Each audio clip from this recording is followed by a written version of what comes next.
ચાલો આ છે ડોર નંબર 70 ને આજ સુધી આની સામે કોઈ આંખ નથી મિલાવી, પણ આની હવાબાજી ક્યારેક નડે. આ ડોરને કાશી પાત્રી હોપરે તો માવા સમાન લાગે છે અને આજુબાજુના ગામમાં થાક છે.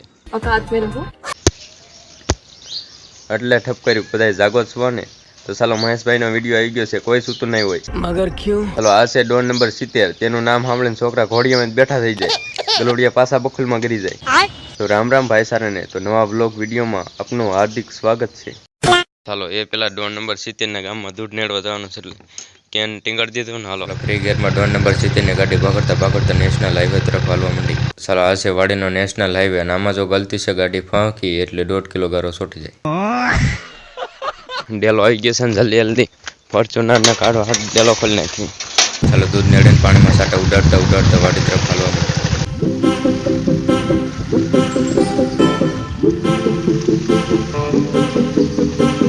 તો ચાલો ડોર નંબર 70 ને સીધું ધાણી ઉપાડવાની છે. તો લેટ્સ ગો.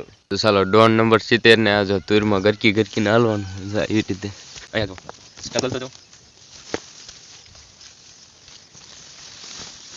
તો ચાલો ધાણીના મેદાનમાંથી સીધા જ મરસાના મેદાનમાં. આ તો જો રિવાર છે ને, એટલે ડોર નંબર 70 ને પૂરો વારો ચડી ગયો. ચાલો દોસ્તો મરસીના મેદાનમાં એન્ટર થઈ ગયા છે ને કોઈ કુછ નહીં બોલે ગયો, કેમ કે મને મરસા ઉતરવાના. ચાલો મરસા લેંગરા ભર્યા છે અને પછી હું તો બે હાથે બાકા જીગી કરતા મરસા ઉતરવા માંડ્યો. ચાલો હવે કડીક સા રહેવા દો, હવે તો મામલો મેદાન થોડીક વાર સા રહેવા દો, કારણ કે હવે આ તો મરસા કેવી રીતે ઉતારવા. તો ચાલો મરસા ઉતારવા માટે સૌથી પહેલા જ્યાં કાંટો સડો ત્યાં બેસી જાવ. પછી આવી રીતે મરસાને પકડે નાખ આવી રીતે કરો એટલે તરત જ મરસું તૂટી જાય છે. અને જો મરસા ઉતારતા શીખવું હોય કે કઈ ભૂલ સર્જાય તો કૃપયા કરકે મારો કોન્ટેક્ટ ન કરતા, કેમ કે હું મરસા ઉતારવામાં વ્યસ્ત છું. બાકાજી કરતા મરસા ઉતાર્યું છે. અને ક્યાં તો તમે ડોર નંબર 70 નો નિશાનો જોયો? નથી જોયો. દેખાડ દો. જો આમ ઠેલી કેટલી આખી પડે અને હું ઠેઠ અહીંયા ખાવ તો રહ્યો નિશાનો દેખાડ દો. જો જોયું બાકી ક્યાં વાત છે સર. ચાલો આપણે આટલા ગાળામાં જ નાખી દેવી છે. મેં કીધું આપણે થોડાક આઘા રહ્યું જોયું એટલો હે ને. હવે જોઈજો, જોયું એ વાત હે, નિશાન જોઈએ.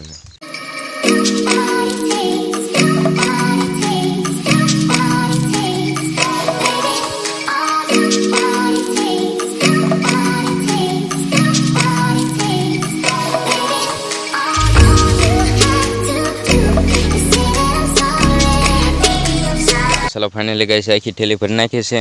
तो चलो अब मुझे अपने घर जाना है, मुझे अपने घर जाना है. नाम जो तड़को થઈ ગયો છે.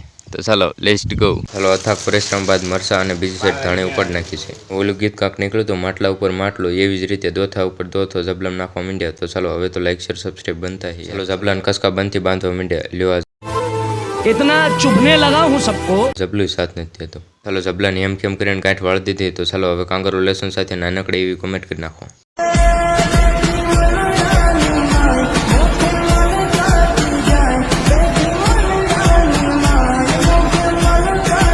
અંકુર ફૂલ પણ મજા કરતા હતા અને અંકુર બીજી સાઈડ જુઓ પોપૈયા લોમ ઝૂમ આવ્યા છે. તો 2-3 કિલો મોકલાવું મારા વાલા. तो चलो आप सबकी नज़र किधर है, ओखो इधर है. ओखो એટલે કે બાજરીના પુળાને એક સ્થાને ભેગા કરવાની જગ્યા. ચાલો એગ્રીકલ્ચર વાળા વિદ્યાર્થીઓ ઓખો પૂછાય એટલે આ વ્યાખ્યા આંખો બંધ કરીને લખી નાખજો. કેસો લગા મેરા મજાક. મઠડી તુરમાં ફાલ પણ આવી ગયો છે. ધીસ ઇઝ ફાફડો તુર અને તેમાં ફાલ ન થયો. અને અંકુર જો આ પછીમાં જો અંકુર ખડ લેવાનું બધું બાકી છે ઓલકર. અને અહીંથી જો ઓલા પણ આખું ખડ લેવાય. અને અંકુર બીજી સાઈડ જો દી પણ નથી દેખાતો એટલે લગભગ તો હાથમાં જ હોય છે. અને અંકુર જો બધી ફરતી સાઈડ અંધારું થઈ ગયું છે, એટલે મને લાગે આજ વરસાદ આવવાનો. તો ચાલો આઈ હોપ આ વિડીયો તમને ગમ્યો હશે, અને જો ગમ્યો હોય તો લાઈક શેર સબસ્ક્રાઈબ કરી નાખજો. તો ચાલો મળશું એક નવા વિડીયો સાથે. ત્યાં સુધી બધા લોકોને બાય બાય.